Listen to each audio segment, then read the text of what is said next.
Micro economics chapter number 1 हम लोगों ने कवर अप कर लिया है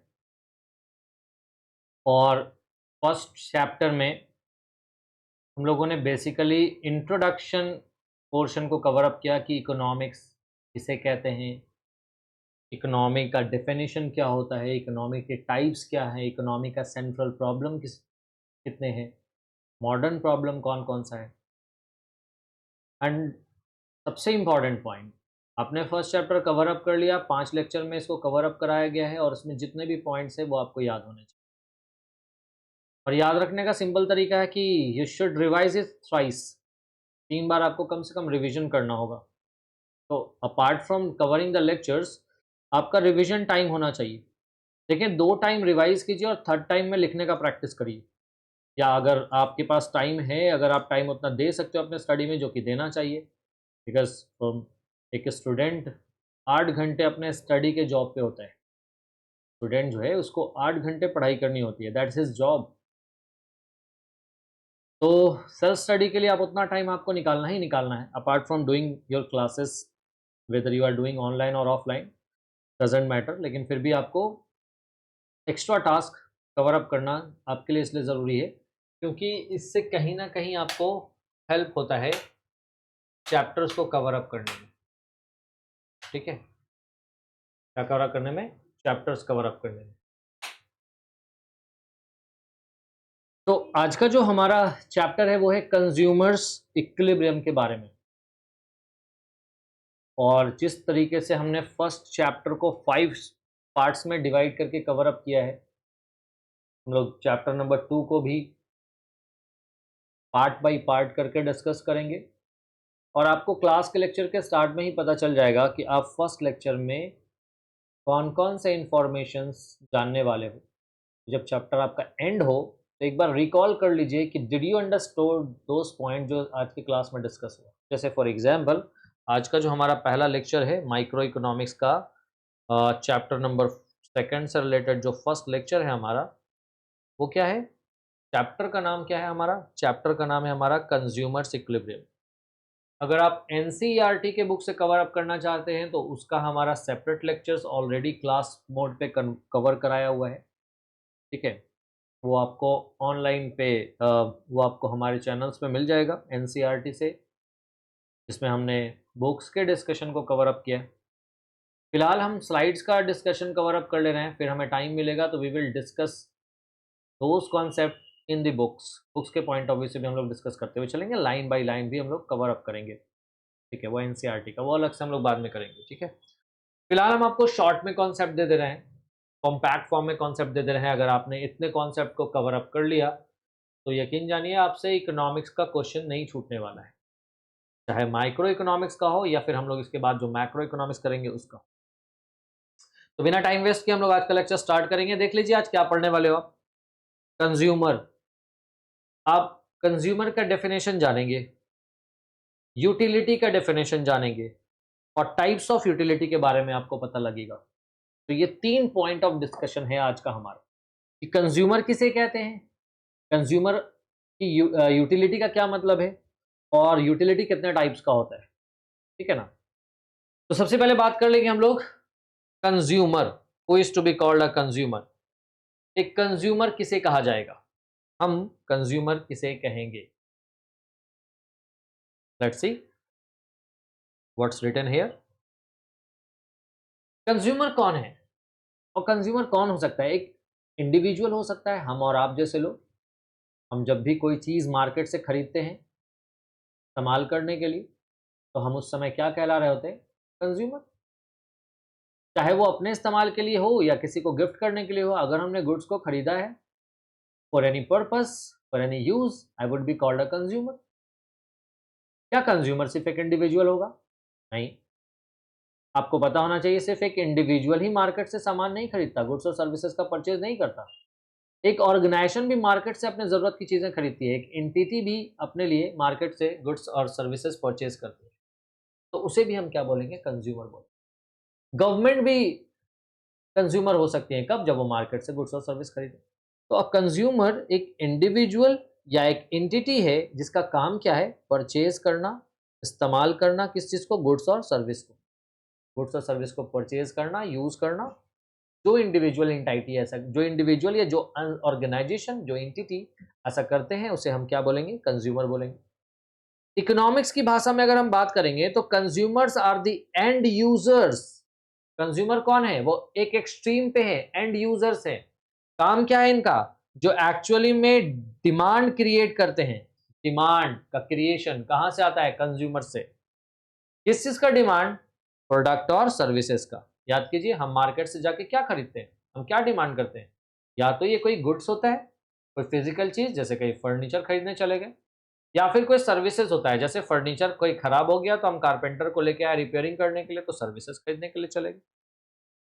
तो इन्हें हम कंज्यूमर्स कहते हैं। कंज्यूमर्स का काम क्या होता है, they make decisions based on various factors. Consumers बहुत सारे फैक्टर्स पे, बहुत सारे फैक्टर्स को ध्यान में रखते हुए क्या करता है, डिसीजन लेता है। जैसे हम और आप मार्केट जाते हैं तो क्या चीज़ खरीदेंगे, क्या चीज़ नहीं खरीदेंगे, बहुत सारी चीज़ों को देखते हैं। जैसे प्राइस देखते हैं कि प्राइस क्या है, प्राइस थोड़ा महंगा लग रहा है तो नहीं लेंगे, सस्ता लगा, प्राइस सही लग रहा है, रिजनेबल लग रहा है, then we buy that product. उसी तरीके से प्रोडक्ट की क्वालिटी क्या है, क्वालिटी अच्छी है तो हम प्रोडक्ट खरीदते हैं, क्वालिटी अच्छी नहीं है तो प्रोडक्ट नहीं खरीदते।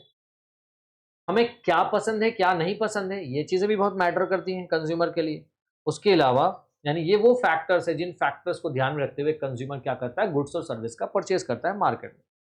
अब ये बात आपको पता होना चाहिए कि इकोनॉमी में, एक अर्थव्यवस्था में, consumer is one of the force, one of the binding force. क्योंकि डिमांड जिसको हम कहते हैं ना, ये डिमांड किन की वजह से आता है, who are people who create demand, क्या कहेंगे हम उनको, हु आर दोज एंटिटीज जो डिमांड क्रिएट कर रहे हैं, क्या कहेंगे हम उनको कहेंगे कंज्यूमर। ठीक है, तो कंज्यूमर जो है ना, वो इकोनॉमी में क्रूशियल रोल उनका होता है, बिकॉज इनकी वजह से प्रोडक्शन एक्टिविटी चलती है, मार्केट का ट्रेंड चलता है, और जो इकोनॉमी का हेल्थ है ना, वो कंज्यूमर्स पर डिपेंड करता है।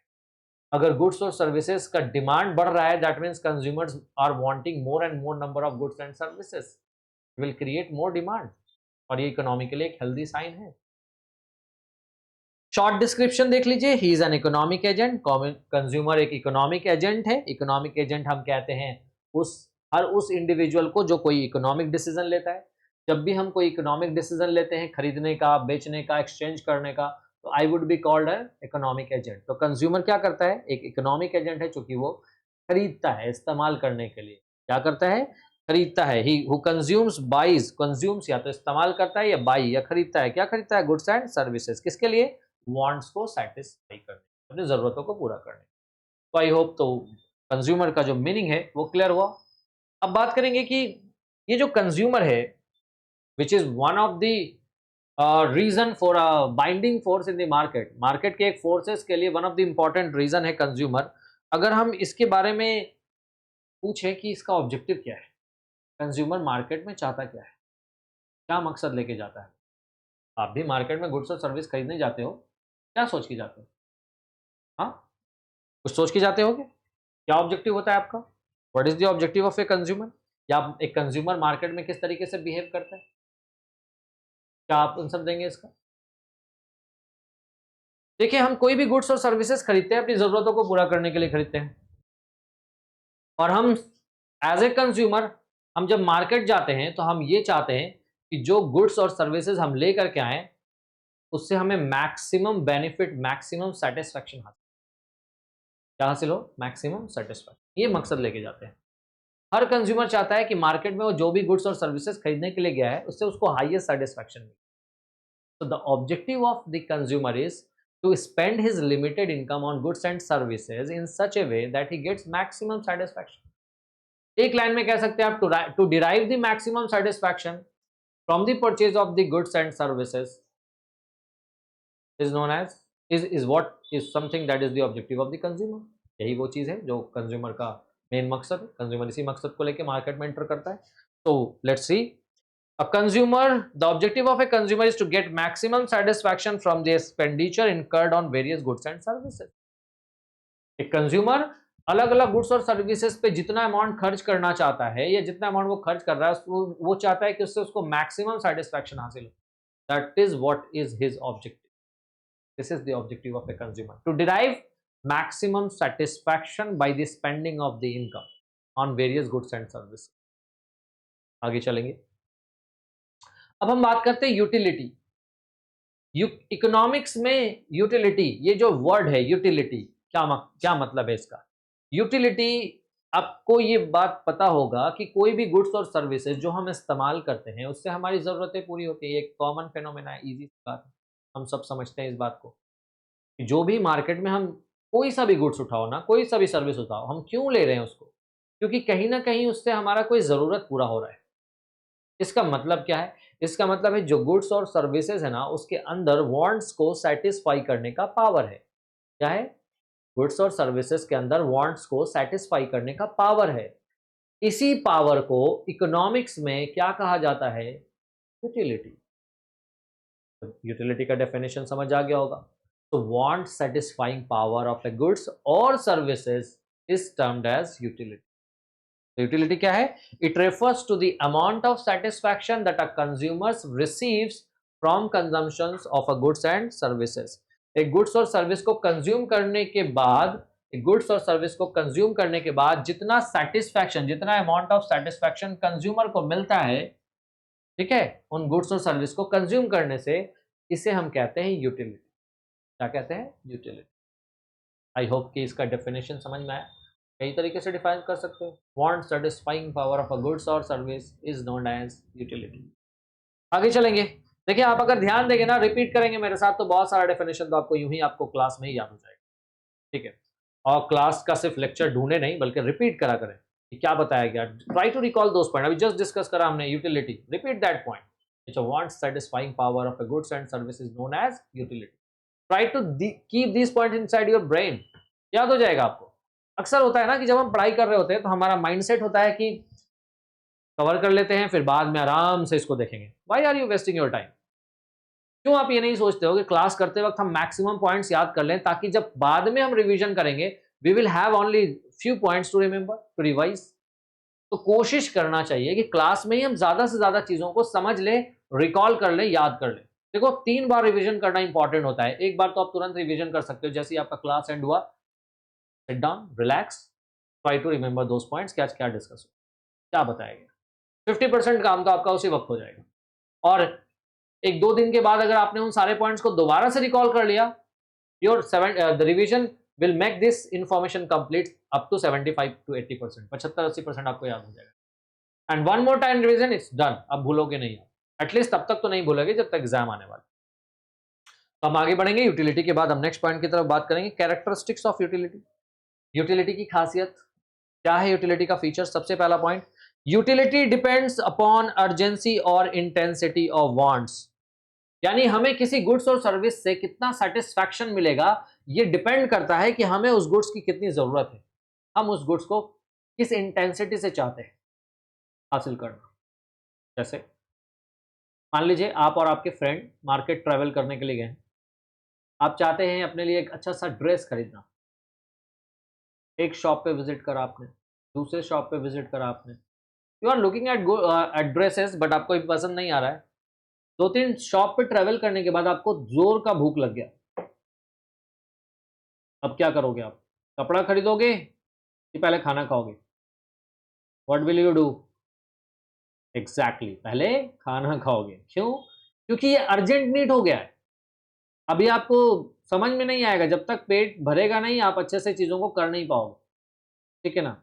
तो व्हाट इज इंपॉर्टेंट हियर, क्या पता चला हमें कि कौन, वैसे खाने से तो सेटिस्फैक्शन उतना ही, मतलब अगर देखा जाए कि खाने से सेटिस्फैक्शन की बात करें तो खाने से सेटिस्फैक्शन ज़्यादा भी मिल रहा है कि कम मिल रहा है, तो ये किस पे डिपेंड करा? ये इस बात पे डिपेंड करा ना कि हमें अर्जेंट नीड था। हमको अगर भूख नहीं लगा हुआ तो थोड़ा बहुत खा के काम चला लेंगे, उतना सेटिस्फैक्शन हमको नहीं मिलेगा। The food it self is not giving us a certain amount of satisfaction. नहीं, ऐसा नहीं है। ये डिपेंड करता है कि हमें किस चीज़ की कितनी ज़रूरत है। अगर हमें एक पर्टिकुलर चीज़ की बहुत ज़्यादा ज़रूरत है, तो जैसे ही हम उस चीज़ को हासिल करेंगे हमको सेटिस्फैक्शन बहुत ज़्यादा मिलेगा। the need is urgent, the utility is higher the utility when the need is very urgent। जितनी ज़्यादा अर्जेंट नीड होगी उतनी ज़्यादा उससे मिलने वाली यूटिलिटी है। आपका एग्जाम आने वाला है तो एग्जाम से रिलेटेड आप आपको गुड्स से ज्यादा सेटिस्फैक्शन मिलेगा, पेन, पेपर, स्टेशनरी, आप ये परचेज करोगे मार्केट में। लेकिन अगर आपके एग्जाम के क्या कहते हैं, गर्मी का छुट्टी अनाउंस हो गया है, तो आप चाहोगे कि नहीं ट्रैवल करते हैं, घूमते हैं, फिरते हैं, है ना? घूमने फिरने पे आप ज्यादा खर्चा करोगे, वहां पे आपको ज्यादा सेटिस्फैक्शन मिलता है। तो depending upon the urgent need we are getting the satisfaction level. Urgent, the urgent the need is, the higher the satisfaction. आगे चलेंगे। यूटिलिटी सब्जेक्टिव है। यूटिलिटी सब्जेक्टिव है, क्या मतलब है इसका? देखिए यूटिलिटी सब्जेक्टिव है, इतना आपको याद रखना है। एंड बाकी पॉइंट क्या है, ये मेरा आप लेक्चर सुन ले, याद रहेगा आपको। यूटिलिटी इज सब्जेक्टिव, इसका मतलब है utility person to person, place to place, time to time change करेगा। पर्सन टू पर्सन चेंज करेगा, प्लेस टू प्लेस चेंज करेगा, टाइम टू टाइम चेंज करेगा। Let us see the examples of each of these one by one. Utility person to person कैसे change करेगा? आप अक्सर देखते हैं कि किसी इंडिविजुअल को टी बहुत पसंद है, तो वो जब भी उससे पूछो क्या लोगे, चाय लेंगे। और वहीं उसके साथ जो उसका फ्रेंड आया है, आप उससे पूछेंगे कि आप क्या लेंगे, तो पता चला उसको उतना टी पसंद नहीं है। तो क्या टी से मिलने वाला सेटिस्फैक्शन सारे पर्सन के लिए सेम है? नहीं है ना। तो किसी पर्सन को ज्यादा सेटिस्फैक्शन मिलेगा एक गुड से, तो किसी पर्सन को कम सेटिस्फैक्शन। तो पर्सन टू पर्सन चेंज करा। प्लेस टू प्लेस भी चेंज करता है। फॉर एग्जाम्पल, अभी समर सीजन है and we are here in Bihar Sharif. अभी इस मौसम में हमें टी तो पसंद है, बट अगर टी कोई इतनी गर्मी में ऑफर करे तो पी लेंगे, बट उतना सेटिस्फैक्शन नहीं मिलेगा। अब हम क्या करेंगे, इसी टाइम पे मान लो हमने प्लेन पकड़ा एंड पहुंच गए किसी ठंडी जगह पे, स्विट्जरलैंड। क्या होगा, अभी वहां पे अगर हमें टी मिला, टाइम फ्रेम सेम है ना, प्लेस चेंज किया ना, क्या होगा आपको? उसी टी से मिलने वाला सेटिस्फैक्शन, मतलब सेम टाइम फ्रेम में अगर हम यहाँ हैं और उसी टाइम फ्रेम में हमने अपना लोकेशन चेंज कर दिया, तो हमें सेटिस्फैक्शन ज़्यादा मिल रहा है कि कम? स्विट्जरलैंड में चाय पियेंगे तो सेटिस्फैक्शन हमें ज़्यादा मिलेगा ना। इसका मतलब यूटिलिटी चेंज कर गया। क्यों चेंज किया? क्योंकि प्लेस चेंज हुआ है। उसी तरीके से देखेंगे जहां पे एप्पल का प्रोडक्शन हो रहा है, कश्मीर, कश्मीर में एप्पल की उतनी वैल्यू नहीं है। वाई? क्योंकि वहां प्रोडक्शन बहुत ज्यादा है, अवेलेबिलिटी बहुत ज्यादा है। उसका प्लेस चेंज कर दो, सेंड करो अक्रॉस द कंट्री, और देखो फिर जहां पे एप्पल्स की अवेलेबिलिटी नहीं है वहां पहुंचा दो। अब देखो उसका, उससे मिलने वाला सेटिस्फैक्शन लेवल कंज्यूमर को ज्यादा होगा, उसकी वैल्यू ज्यादा होगी। प्लेस टू प्लेस चेंज कर। Now time to time, utility time to time भी चेंज करेगा। अभी हम समर सीजन में हैं, हमें कोल्ड ड्रिंक बहुत पसंद है। 2-3 महीने के बाद हम विंटर सीजन में एंटर कर जाएंगे, दिसंबर का महीना होगा, और वही कोल्ड ड्रिंक हमें उतना सेटिस्फैक्शन नहीं देगा। क्यों नहीं देगा? क्या चेंज हुआ? It is the time that has changed. तो इसलिए कहेंगे यूटिलिटी क्या है? सब्जेक्टिव है। क्या डिफाइन करेंगे? लिखेंगे utility changes from person to person, place to place and time to time. और अगर लॉन्ग क्वेश्चन है तो आप डिफाइन कर दीजिए इसी बात को कि कैसे एक पर्सन से दूसरे पर्सन को, यानी दो डिफरेंट पर्सन को सेम गुड से मिलने वाला सेटिस्फैक्शन लेवल सेम नहीं हो सकता है। दो डिफरेंट प्लेसेस पे सेटिस्फैक्शन लेवल सेम गुड से सेम नहीं मिलेगा। दो डिफरेंट टाइम पॉइंट पे सेटिस्फैक्शन लेवल सेम प्लेस, दो डिफरेंट टाइम पॉइंट पे सेटिस्फैक्शन लेवल सेम नहीं मिलेगा। ठीक है, तो यूटिलिटी सब्जेक्टिव है। तीसरा पॉइंट, यूटिलिटी को क्या हम मेजर कर सकते हैं? Answer is yes, utility is measurable. Utility को मेजर किया जा सकता है, हम यूटिलिटी को माप सकते हैं। और इसके लिए दो कॉन्सेप्ट दिया है। एक दिया है मार्शल ने, जिसको कार्डिनल यूटिलिटी एनालिसिस बोलते हैं, और एक दिया है हिक्स और एलन ने, जिसको ऑर्डिनल यूटिलिटी एनालिसिस कहते हैं। Cardinal utility analysis, ordinal utility. Cardinal utility analysis क्या है? Cardinal utility analysis, cardinal utility analysis का मतलब है कि हम सेटिस्फैक्शन को नंबर्स में मेजर कर सकते हैं। सेटिस्फैक्शन को किस में मेजर कर सकते हैं? नंबर्स में, कार्डिनल नंबर्स में, 1 2 3 4 5, दीज नंबर्स, इन नंबर्स में हम यूटिलिटी को मेजर कर सकते हैं। कोई पूछेगा कि हमने कितना पहला ब्रेड खाया, कितना सेटिस्फैक्शन मिला? somebody कैन से 10 यूटिल सेटिस्फैक्शन मिला। तो ये कार्डिनल मेजरमेंट का कॉन्सेप्ट है, जहां पे हम यूटिलिटी को कार्डिनल नंबर्स में मेजर कर सकते हैं, जो कि नॉर्मली नहीं होता। नॉर्मली ऐसा हम नहीं कहते कि हमको इससे 10 यूटिल सेटिस्फैक्शन मिला, या 50 यूटिल सेटिस्फैक्शन मिला, या 20 यूटिल सेटिस्फैक्शन मिला। एक थ्योरेटिकल कॉन्सेप्ट है, समझाने के लिए आपको बताया जाता है। ठीक है, इससे ज्यादा बेटर कॉन्सेप्ट है ऑर्डिनल यूटिलिटी एनालिसिस। मतलब अगर हम मार्केट में कोई चीज खरीदने गए हैं तो हम ये देख के, देखो ये पेन, इससे हमको 10 उडिल सेटिस्फैक्शन मिलेगा, ऐसा नहीं बोलते। लेकिन हम ये जरूर बोलते हैं, 2-3 ऑप्शंस होते हैं तो हम बोलते हैं ये वाला पेन ज्यादा अच्छा है, this one is much better, second third, यानी वी रैंक आवर प्रेफरेंस। हम क्या करते हैं, रैंकिंग दे देते हैं। जो डिफरेंट कॉम्बिनेशन हमारे सामने होते हैं ना, हम उसको रैंकिंग देते हैं। तो जब हम ऐसा करते हैं ना, सेटिस्फैक्शन को जब हम रैंक में ऑर्डर करते हैं, एक्चुअली हम कौन सा एनालिसिस कर रहे हैं, ऑर्डिनल यूटिलिटी एनालिसिस। कौन सा एनालिसिस कर रहे हैं, ordinal utility analysis. Keep this point in your mind कि जब हम, यानी यूटिलिटी इज मेजरेबल, दो तरह का कॉन्सेप्ट है, cardinal measurement, ordinal measurement concept. Cardinal measurement concept के अकॉर्डिंग हम यूटिलिटी को नंबर्स में मेजर कर सकते हैं। ऑर्डिनल यूटिलिटी के एनालिसिस हम सेटिस्फैक्शन को, हम यूटिलिटी को, गुड्स और सर्विसेज को इस्तेमाल करने से जो हमें सेटिस्फैक्शन मिलेगा उसको हम रैंकिंग दे सकते हैं। ये है ordinal concept. Is that clear? आगे चलिए। Point number 4, utility is not essentially useful. क्या मतलब है इसका? क्या मतलब है इसका? Utility is not essentially useful. इसका मतलब है कि अगर हम कोई गुड्स और सर्विसेज का इस्तेमाल कर रहे हैं तो जरूरी नहीं है, एक तो कह रहे हैं कि यूटिलिटी का मतलब तो सिंपल यही है ना कि want satisfying power of a goods and services is known and is utility. अगर हमारी कोई जरूरत है, अगर हमारी कोई इच्छाएं सेटिस्फाई हो रही हैं तो हम कहेंगे कि यूटिलिटी है उस गुड्स और सर्विस में। सही है ना? कोल्ड ड्रिंक पीते हैं तो सेटिस्फैक्शन प्रोवाइड होता है, प्यास बुझता है ना? उसी तरीके से अगर सिगरेट कोई पीता है तो उसको भी तो सेटिस्फैक्शन मिल रहा है कि नहीं मिल रहा है? मिल रहा है। लेकिन अगर हम आपसे ये पूछें कि क्या सिगरेट पीना उसके हेल्थ के लिए फायदेमंद है, क्या जवाब देंगे आप? आप कहेंगे सिगरेट पीना उसके हेल्थ के लिए फायदेमंद नहीं है। तो इसका मतलब क्या हुआ, यूटिलिटी अगर हमें किसी गुड्स और सर्विसेज से मिल रहा है तो यूजफुल है, जरूरी नहीं। Utility is not essentially useful.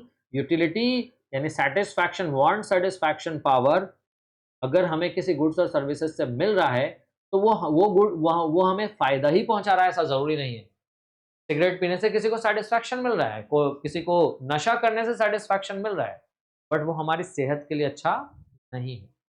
तो यूटिलिटी का होना ऐसे यूजफुल होना है ऐसा जरूरी नहीं है। ये था चौथा कैरेक्टरिस्टिक्स।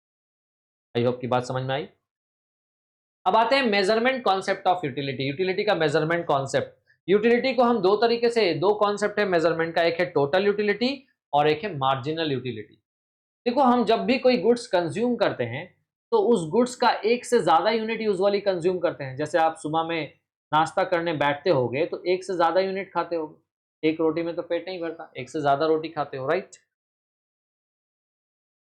तो टोटल यूटिलिटी किसको कहेंगे, टोटल यूटिलिटी यानी टोटल सेटिस्फैक्शन किसको कहेंगे? तो एक कंज्यूमर है, उस कंज्यूमर ने 4 ब्रेड यूज किया, 4 ब्रेड कंज्यूम किया। कितना ब्रेड कंज्यूम किया? 4 ब्रेड। तो उस चारों ब्रेड को कंज्यूम करने से जो टोटल साइकोलॉजिकल सेटिस्फैक्शन उसने प्राप्त करा, टोटल साइकोलॉजिकल सेटिस्फैक्शन जो उसको मिला, हम इसको क्या कहेंगे? हम इसे कहेंगे टोटल यूटिलिटी। तो टोटल यूटिलिटी को हम डिफाइन कर सकते हैं as total psychological satisfaction that a consumer derives from consumption of a certain commodity.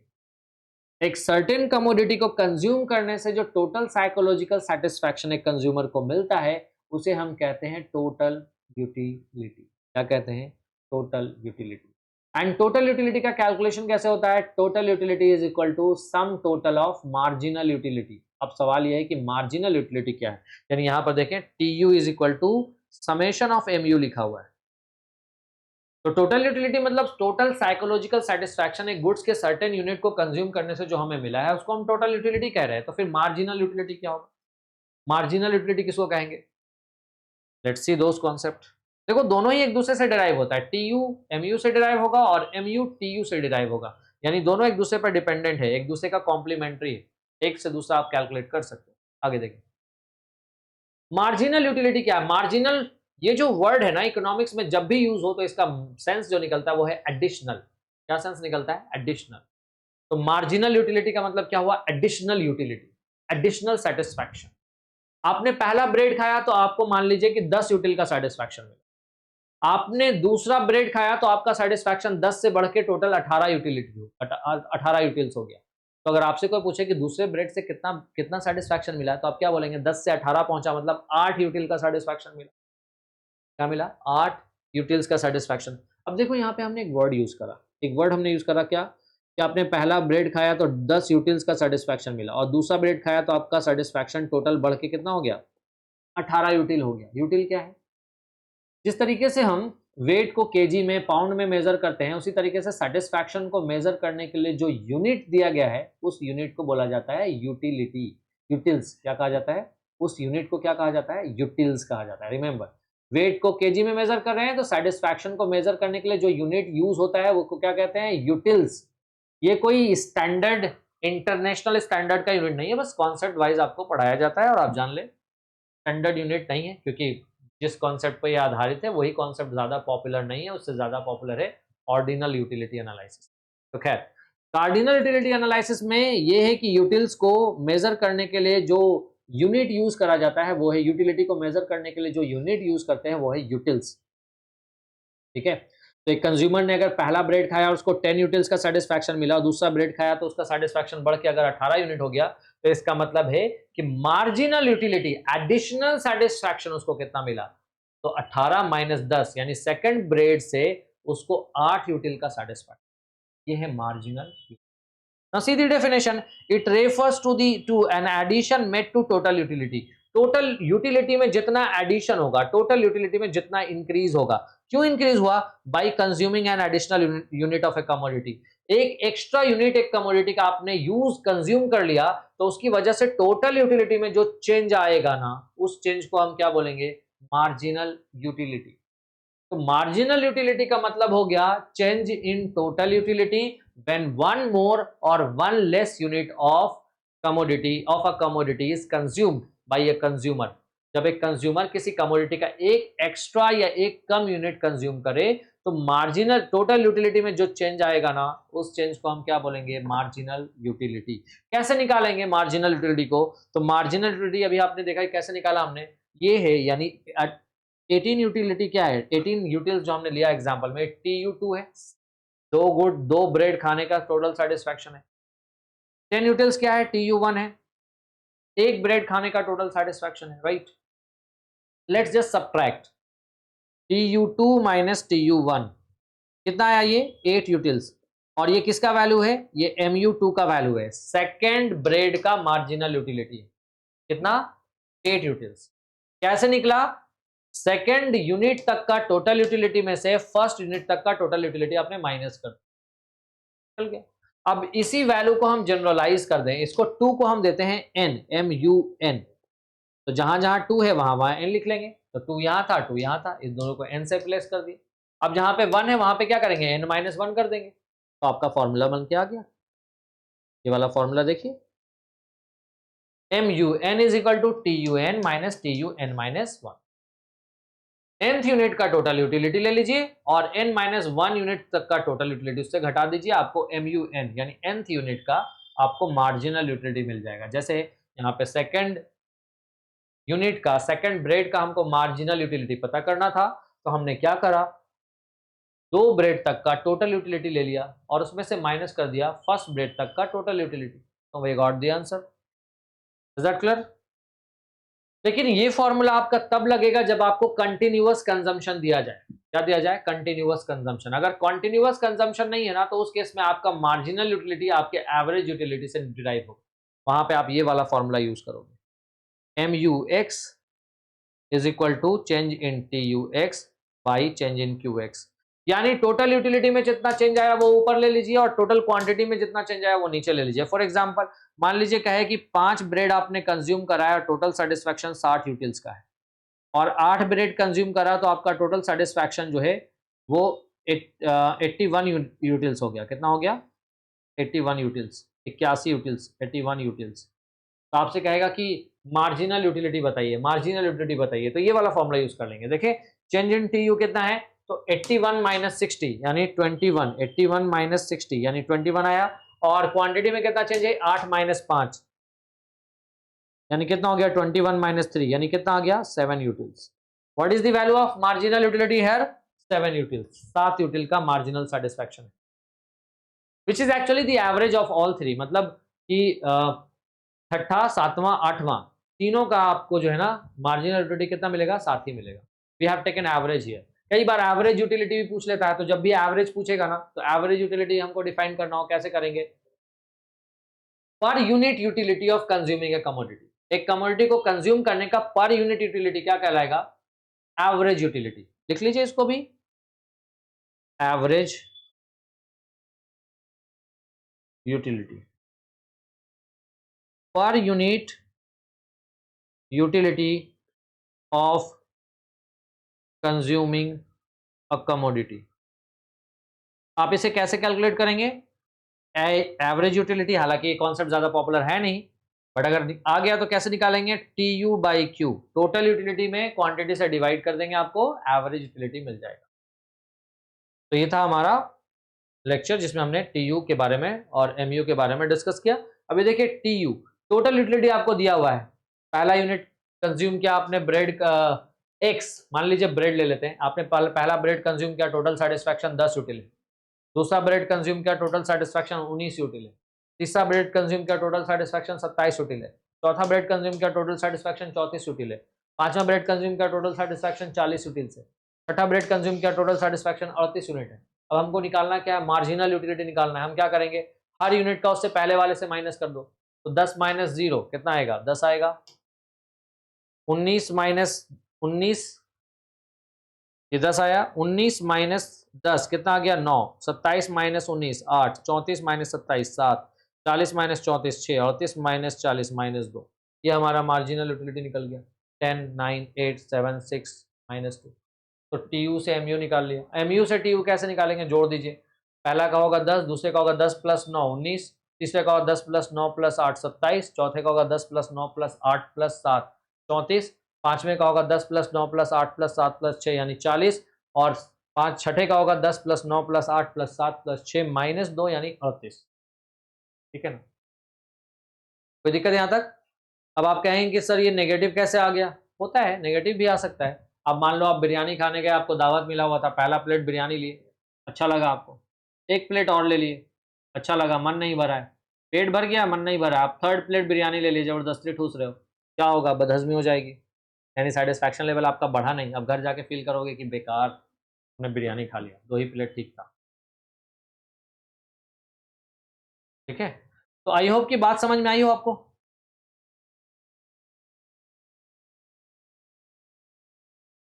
Is that clear everyone. चलें, तो ये था हमारा फर्स्ट लेक्चर जिसमें हम लोगों ने ये पॉइंट डिस्कस करा। अगले लेक्चर में हम लोग मिलेंगे जिसमें हम लोग एक लॉ के बारे में डिस्कस करेंगे, जो लॉ हमारा डिपेंडेंट है मार्जिनल यूटिलिटी के कॉन्सेप्ट पे। तो आपको आज का जो लेक्चर है उसको ईमानदारी से अच्छे से कवर अप कर लेना है, सो दैट कि अगले क्लास का जो लेक्चर में जो भी कॉन्सेप्ट डिस्कस हो आपको अच्छी तरीके से समझ आए। See you in the next lecture, आज के लिए थैंक यू।